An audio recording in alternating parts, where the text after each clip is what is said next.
I am Cormac Malley, son of Ernie Malley, an Irish militant hero, author, and participant in the Irish War of Independence and the Civil War. So I have a question for you. How does a young medical student, like Ernie Malley, rise from being an uninformed nationalist to the rank of Assistant Chief of Staff of the entire Irish Republican Army in a period of mere 6 years? It's a long journey. It's an interesting journey. And I want to invite you to join me. So we first of all see Ernie in 1916 as a medical student, where, having read the Proclamation of Independence that morning, he immediately, as a man of action, and you'll see this characteristic throughout his life, takes a gun that evening and helps start the fight against Britain. He is not a nationalist in the normal sense that he has become involved in activities, but his heart has been turned. So for the next couple of years, while he is a medical student, he has one incredible activity, which, what does a young soldier want to do? He wants to get a gun.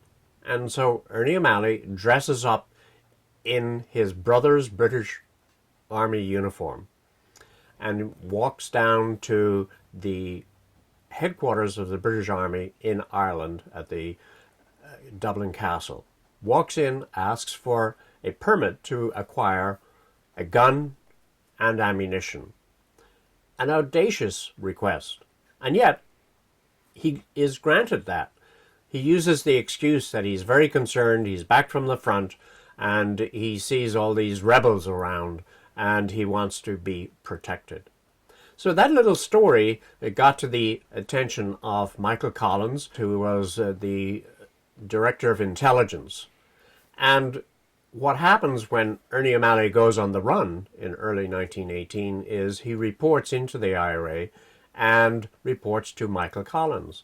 So Michael Collins knows the stuff of which Ernie Malley is made, and sends him out as an organizer to organize in 18 different counties around the country. And this journey which he goes on of organizing companies, battalions, brigades, and trying to train people, trying to get them excited by Irish independence, by trying to get them marching back and forth, and in a capacity so that they can take action.